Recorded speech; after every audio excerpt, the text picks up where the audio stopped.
दोस्तों नमस्कार, आदाब। फिल्मी सेपियन के इस बेहद खास प्रोग्राम बॉलीवुड एक किरदार में आपका फिर से बहुत बहुत स्वागत है। दोस्तों, हम हमेशा उन अभिनेताओं के बारे में बात करते हैं जो फिल्मों में सुर्खियां बटोरते हैं या प्रमुख कलाकारों के साथ साथ नकारात्मक भूमिकाएं भी निभाते हैं। लेकिन सपोर्टिंग एक्टर्स यानी चरित्र अभिनेताओं के बिना कोई फिल्म पूरी नहीं होती। वे फिल्मों का एक अभिन्न हिस्सा होते हैं क्योंकि ये चरित्र अभिनेता फिल्म की कहानी को आगे बढ़ाने में महत्वपूर्ण भूमिका निभाते हैं, जिसकी वजह से हमको फिल्म देखने का आनंद प्राप्त होता है। ऐसे ही कई चरित्र अभिनेताओं में से एक रहे सत्येंद्र कप्पू साहब। शायद आज कोई भी ऐसा व्यक्ति नहीं होगा जो 70 और 80 के दशक में निभाए हुए कप्पू साहब के अभिनय का कायल न हुआ हो। लेकिन शायद ज्यादातर चरित्र अभिनेताओं की तरह फिल्म इंडस्ट्री उनके पूरे अभिनय कला के सागर को सिर्फ सतह भर ही छू पाई थी। सत्येंद्र कप्पू साहब ऐसे कलाकार रहे जो बड़े बड़े सुपरस्टार पर भारी पड़े। उनके फिल्म में होने से लीड हीरो भी कभी कभी फीके पड़ जाते थे। उन्होंने साल 1961 में आई फिल्म काबुलीवाला से बॉलीवुड में अपनी पहचान बनाई।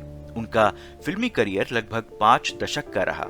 इन 5 दशकों में उन्होंने राजेश खन्ना साहब, अमिताभ बच्चन साहब, धर्मेंद्र जी समेत कई दिग्गज और प्रतिभाशाली कलाकारों के साथ काम किया। उनको सबसे ज्यादा 1975 की सुपरहिट फिल्म शोले में रामलाल और 1975 की ही फिल्म दीवार में अमिताभ बच्चन साहब के पिता के रोल और 1979 की फिल्म डॉन में निभाए हुए इंस्पेक्टर वर्मा के रोल के लिए भी याद किया जाता है। सत्येंद्र कप्पू साहब का जन्म 6 फरवरी 1931 को बम्बई में हुआ था। उनका असली नाम सत्येंद्र शर्मा था। बचपन में उनको प्यार से सब कप्पू बुलाते थे और यही वजह रही कि उन्होंने अपना नाम फिल्मों के लिए सत्येंद्र कप्पू रख लिया। इंटरनेट पर कई जगह उनका जन्म स्थान पानीपत बताया जाता है, जबकि उनके मुताबिक वे बम्बई में पैदा हुए थे, पर उनका परिवार हरियाणा के पानीपत शहर से ताल्लुक रखता था। उनके पिता बुद्धसेन शर्मा जी बम्बई में डिलाइट कुल्फी के मालिक हुआ करते थे और उनके 2 बेटे यानी सत्येंद्र शर्मा और राधेश्याम शर्मा थे। पर बचपन में ही अपने माता और पिता को खोने के बाद सत्येंद्र कप्पू साहब को उनके रिश्तेदारों ने उन्हें हरियाणा के कुरुक्षेत्र में गुरुकुल में पढ़ने भेज दिया था, जहां उन्होंने संस्कृत मीडियम में पढ़ाई की थी। सत्येंद्र साहब जब पढ़ रहे थे तो वे अपने सीनियर्स को ड्रामा रिहर्सल करते हुए देखते थे। वे सब अपने स्कूल के वार्षिक जलसे में अपने नाटक को स्टेज पर प्रस्तुत किया करते थे, जिसे देखकर सत्येंद्र साहब को नाटकों में भाग लेने की दिलचस्पी पैदा हुई। उसके बाद वे पानीपत आ गए, जहां वे रामलीला में भाग लिया करते थे और उसमें सीता का रोल किया करते थे। इन छोटे छोटे नाटकों में अपने अनुभव और अपनी पढ़ाई पूरी करने के बाद सत्येंद्र जी बम्बई चले आए और वहां पृथ्वीराज कपूर जी के नाटकों को गौर से देखने लगे, जिसे देखकर उनका मन मचल उठता था और उन नाटकों में उनकी अभिनय करने की लालसा भी प्रबल होती जा रही थी। लेकिन बम्बई में नए होने की वजह से उनको कोई रास्ता नहीं सूझ रहा था। पर तभी कप्पू साहब को इप्टा यानी इंडियन पीपल्स थिएटर एसोसिएशन के बारे में पता चला, जहां वे 1953 में उसके मेंबर बन गए और नियमित तौर पर वहां जाने लगे। सत्येंद्र साहब के मुताबिक इप्टा ही उनकी जिंदगी में उनका एक्टिंग स्कूल रहा, जिसने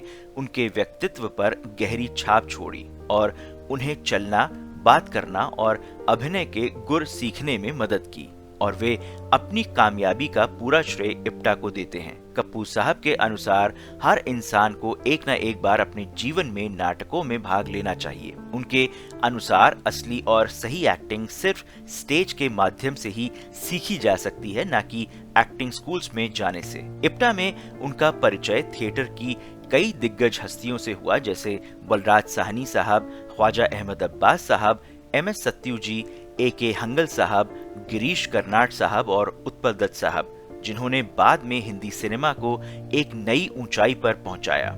इप्टा ने थिएटर के माध्यम से उस समय की समस्याओं से लोगों को अवगत कराने और लोगों को उनके अधिकारों और कर्तव्यों को समझने में मदद करने के अपने विचार और उद्देश्य प्रस्तुत किए। इप्टा ने न केवल सिनेमा घरों बल्कि भारतीय भाषाओं के सिनेमा और संगीत को भी काफी प्रभावित किया। फिल्मों में कप्पू साहब बिमल रॉय की वजह से आए। बिमल रॉय साहब इप्टा के प्रेसिडेंट हुआ करते थे और उस समय कई बड़े फिल्म निर्माता, एक्टर्स, निर्देशक इप्टा में नए कलाकारों की खोज में नाटकों को देखने जाया करते थे। बिमल रॉय साहब भी एक बार उनका नाटक देखने आए और कप्पू साहब के अभिनय से प्रभावित होकर उन्हें फिल्म नौकरी में एक सीन के रोल के लिए काम करने का ऑफर दिया। उसे करने के बाद कप्पू जी वापस स्टेज पर लौट आए, लेकिन उस एक सीन से कप्पू साहब ने अपना प्रभाव छोड़ा और उसके बाद उन्हें फिल्म काबुलीवाला में देखा गया और वहां भी उनके काम को बहुत सराहा गया। लेकिन वे इप्टा से जुड़े रहे और वहां हमेशा की तरह नाटक करते रहे। 1968 में उनके नाटकों से प्रभावित होकर नरेंद्र बेदी साहब ने उन्हें फिल्म जवानी दीवानी में काम करने के लिए बुलाया, जहां उनके अभिनय ने पूरी फिल्म इंडस्ट्री का ध्यान खींचा। उसके बाद रमेश सिप्पी साहब ने उन्हें सीता और गीता और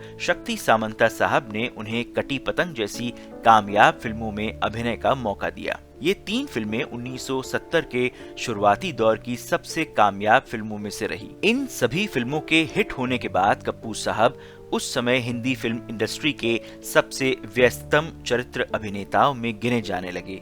एक बहुमुखी और स्वाभाविक अभिनेता जो विभिन्न प्रकार की भावनाओं और पात्रों को चित्रित कर सकता था। वह 70 के दशक के दौरान सबसे अधिक मांग वाले चरित्र कलाकारों में से एक बन गए थे। कप्पू साहब ने करीब 390 से अधिक फिल्मों में काम किया है, जिसमें उन्होंने राजस्थानी, गुजराती, भोजपुरी, अवधी समेत कई हिंदुस्तानी भाषाओं की फिल्मों में अपना योगदान दिया। कप्पू साहब को सबसे ज्यादा उनके शोले में रामलाल या दीवार में अमिताभ बच्चन साहब के पिता की भूमिका के लिए जाना जाता है।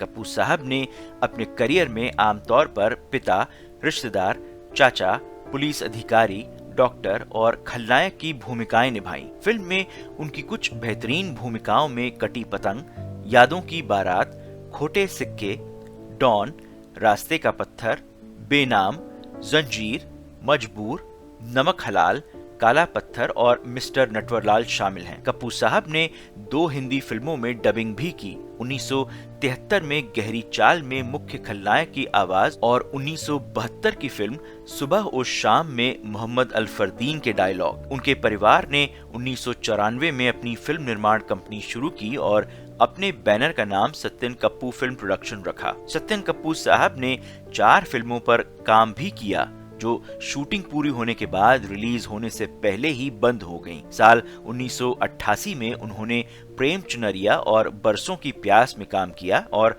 1995 में औरत मांगे इंसाफ में अपना योगदान दिया। 1993 में आई फिल्म कानून मांगे इंसाफ भी बनने के बाद बंद कर दी गई। कप्पू साहब की आखिरी फिल्म संजय दत्त अभिनीत सरहद पार रही, जो 2006 में रिलीज हुई थी। उनकी कुछ उल्लेखनीय फिल्में 1970 की कटी पतंग, 1972 में अनुराग, 1972 में ही अमर प्रेम, 1973 में यादों की बारात, 1973 में जंजीर, 1974 में बेनाम और मजबूर, 1978 में डॉन, 1979 में काला पत्थर, 1982 में नमक हलाल, 1986 में नसीब अपना अपना, 1997 में विरासत और 1999 में अनाड़ी नंबर 1 रही। उन्होंने अपने समय के कई प्रमुख अभिनेताओं जैसे राजेश खन्ना साहब, अमिताभ बच्चन साहब, जितेंद्र जी, मिथुन चक्रवर्ती साहब, धर्मेंद्र साहब और संजय दत्त जी के साथ काम किया। उन्होंने हम लोग और बुनियाद जैसे कई लोकप्रिय टीवी धारावाहिकों में भी अभिनय किया। दिल का दौरा पड़ने से 27 अक्टूबर 2007 को 76 वर्ष की आयु में मुंबई के अपने सुंदरनगर स्थित निवास में उनका निधन हो गया। कप्पू साहब लंबे समय से हाई ब्लड प्रेशर और डायबिटीज से पीड़ित थे। ये काफी अफसोसनाक है कि हिंदी फिल्मों के कई चरित्र अभिनेता सिर्फ कुछ ही किरदारों में टाइपकास्ट होकर रह गए। हम कभी भी उनकी बहुमुखी प्रतिभा को पूरी तरह से नहीं देख पाए। कप्पू साहब, कादर खान साहब, यूनुस परवेज साहब, कृष्ण धवन जी, हीरालाल ठाकुर जी जैसे कई महान चरित्र अभिनेता रहे, जो उस समय में एक तरह के फिल्मी चरित्र में कहीं फंस के रह गए। शायद आज उनके लिए समय काफी अनुकूल होता, जिसमें ओटीटी ने आज ऐसे कलाकारों के लिए कई नए दरवाजे खोल दिए, जहां स्क्रिप्ट किरदार और कहानियों के मुताबिक पात्रों का चयन किया जाता है। वे अक्सर कहा करते थे कि यदि हम अपने विचारों को कार्यों में परिणीत करेंगे तभी हम जीवन में पथ प्रदर्शक बनकर उभरेंगे। हमारी प्रतिस्पर्धा दूसरों से नहीं बल्कि स्वयं से होनी चाहिए। कप्पू साहब ने कैलाशवती जी से 8 दिसंबर 1951 को विवाह किया था और उनकी 4 बेटियां उमा, विनीता, दीप्ति और तृप्ति हैं। चारों बहनों में से तृप्ति जी ने राइटिंग को अपना पेशा चुना और कई टीवी धारावाहिकों के लिए कहानियां भी लिखी। कप्पू साहब के प्रोडक्शन हाउस की कमान उनकी बेटियों उमा भारद्वाज, तृप्ति कप्पू और पोते अभिषेक भारद्वाज ने संभाली है। दूरदर्शन पर उनके प्रोडक्शन में बने कुछ सीरियल्स जैसे डाक बंगले में छिपा भूत, अपना घर, सुमैल संबंध, सती Savitri, Amiran, the resplendent tribes और एक फैसला जैसे कई धारावाहिक प्राइम टाइम पर प्रसारित सबसे ज्यादा टीआरपी के साथ सर्वश्रेष्ठ रैंक वाले धारावाहिकों में से एक रहे। दोस्तों, आप भी एक्टर सत्यन कप्पू साहब के बारे में कुछ और बातें साझा करना चाहें तो हमें कमेंट करके जरूर बताएं। और अगर सत्यन कप्पू साहब से जुड़ी हुई ये जानकारियां आपको पसंद आई तो इस वीडियो को लाइक, शेयर और सब्सक्राइब जरूर कीजिए। और हमें कमेंट करके ये भी बताइए कि और किस मकबूल शख्सियत के बारे में आप जानना पसंद करेंगे।